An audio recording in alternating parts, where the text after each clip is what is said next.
Problems सगळ्यांच्या आयुष्यात येतात, तेव्हा आपल्याकडे दोनच पर्याय असतात, एक तर त्यांचा सामना करायचा किंवा त्यापासून दूर पडायची. आता हे आपल्यावर अवलंबून आहे की आपण त्या परिस्थितीत काय करतो.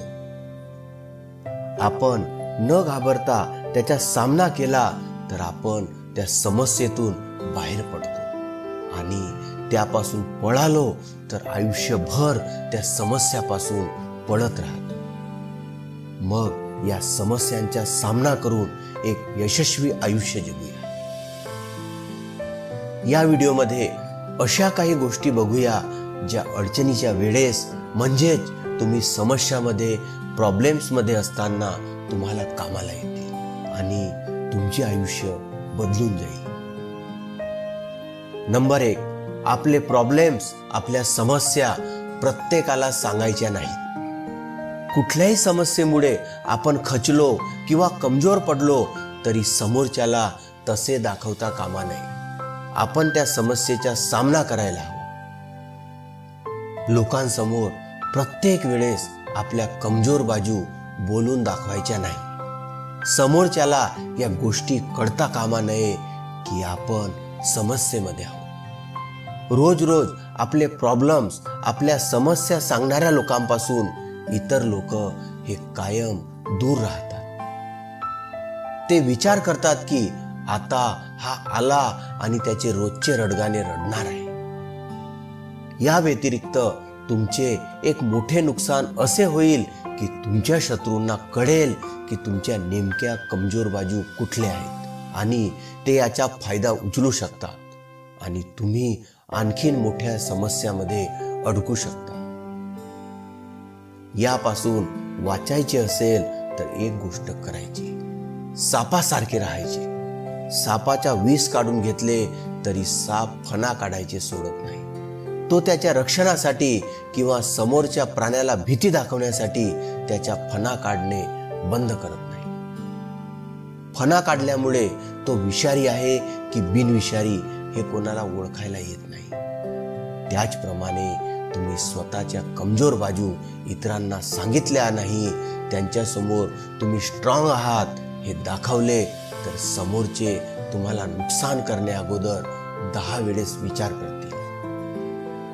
म्हणून आपल्या समस्याबद्दल सांगताना त्या अशाच व्यक्तीला सांगा जो तुमच्या खरंच जवळचा आहे आणि तो तुमची अडचण समजून घेऊ शकतो आणि त्यातून बाहेर निघण्यासाठी तुम्हाला मदत देखील करू शकेल.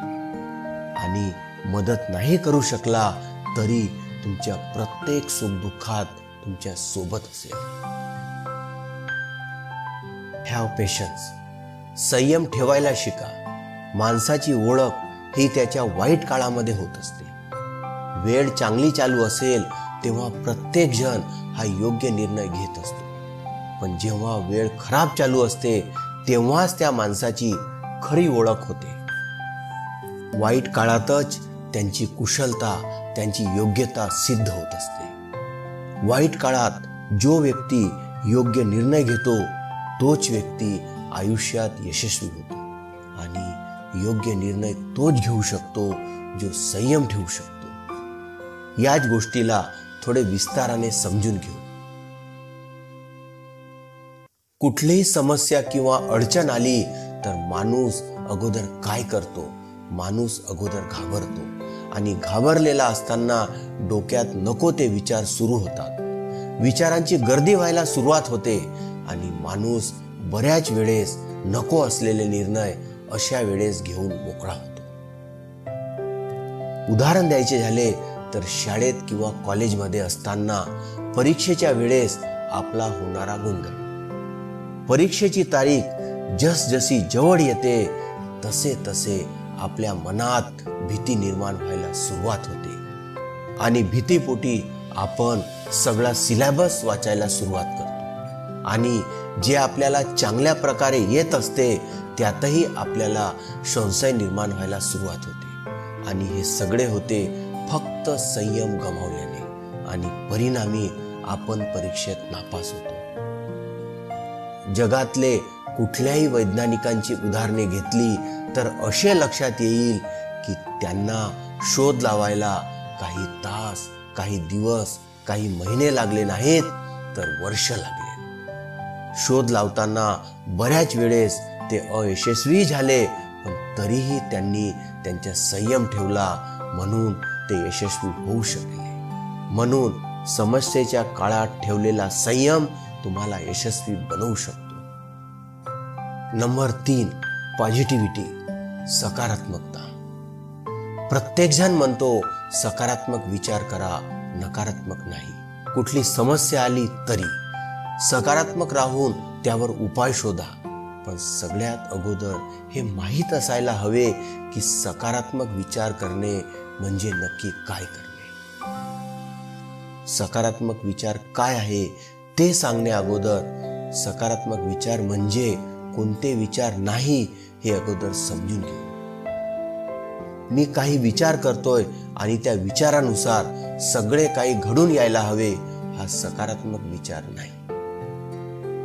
सकारात्मक विचार हा देखील नाही की एखादी गोष्ट मला हवी आहे आणि ती मला मिळायलाच हवी आणि त्याबद्दल विचार केला तर ती मला मिळणारच आहे.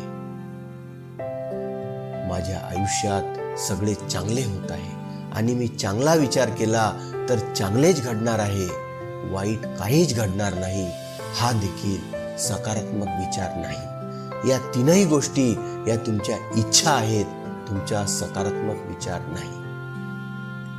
तुमच्या इच्छा तुमच्या आशेचा एक भाग आहे, पण त्याच्या वास्तविक आयुष्यासोबत काहीही संबंध नाही. जर कोणी म्हणत असेल सकारात्मक राहा तर त्याचा हा अर्थ होत नाही की तुम्ही फक्त विचारांमध्ये सकारात्मक आहात आणि कृती काहीही करणार नाही. सकारात्मक विचार म्हणजे तुम्ही समस्याबद्दल विचार करत आहात, त्यावर सोल्युशन काढण्याचा प्रयत्न करत आहात, त्यातून बाहेर पडण्याचा प्रयत्न करत आहात आणि ते करत असताना हा विचार ठेवून की माझ्या प्रयत्नांना यश मिळणार आहे आणि मी माझ्या प्रयत्नांमधून या समस्येतून बाहेर निघणार आहे, याला म्हणतात सकारात्मक विचार असणे. तुम्ही समस्यामधून बाहेर निघण्याचा प्रयत्न देखील करत आहात आणि तो प्रयत्न करताना तुमच्या विचारांमध्ये देखील सकारात्मकता ठेवत आहात. म्हणून कुठलीही समस्या आल्यानंतर आपल्या प्रयत्नासोबत आपल्या विचारांमध्ये देखील सकारात्मकता ठेवा. तुम्ही नक्कीच त्या समस्येतून बाहेर पडा. Number 4, control your fear. आपल्या भीतीवर नियंत्रण ठेवा. जेव्हा कधी समस्या येते आणि सगळी परिस्थिती तुमच्या विरोधात असते, अशा वेळेस तुम्हाला तुमच्या भीतीवर कंट्रोल ठेवता यायला हवा. एक घाबरलेला आणि कमजोर असलेला व्यक्ती कधीच समस्यांचा सामना करू शकत नाही, कारण त्याला त्यावेळेस हा विचार करायला हवा असतो की आपण या समस्येतून बाहेर कसे निघणार. पण तो हा विचार न करता तो त्याच्या भीतीचा विचार करतो. आता माझे कसे होणार, मी काय करणार, घरच्यांच्या समोर कसा जाऊ, आता माझे भविष्य कसे असणार, ह्या सगळ्या गोष्टींचा तो विचार करत असतो. कारण तो घाबरलेला असतो. म्हणून आत्मविश्वासासोबतच आपल्या भीतीवर आपला कंट्रोल असायला हवा. आत्मविश्वास असणारा व्यक्ती न घाबरता कुठल्याही समस्येतून बाहेर निघण्यासाठी मार्ग हा शोधून काढतो. Number 5, don't regret. ते लोक कधी खुश राहू शकत नाहीत जे आपल्या भूतकाळातील वाईट अनुभवांचा विचार करून पश्चाताप करत राहतात. हे खरे आहे की अपयशाचा काळ हा माणसासाठी कठीण असतो, पण आपण नेहमी आपल्या भूतकाळाचा विचार करत राहणार तर आपण कधीच आपल्या भविष्यासाठी चांगले करू शकणार नाही. म्हणून नेहमी वर्तमान काळात जगायला शिका.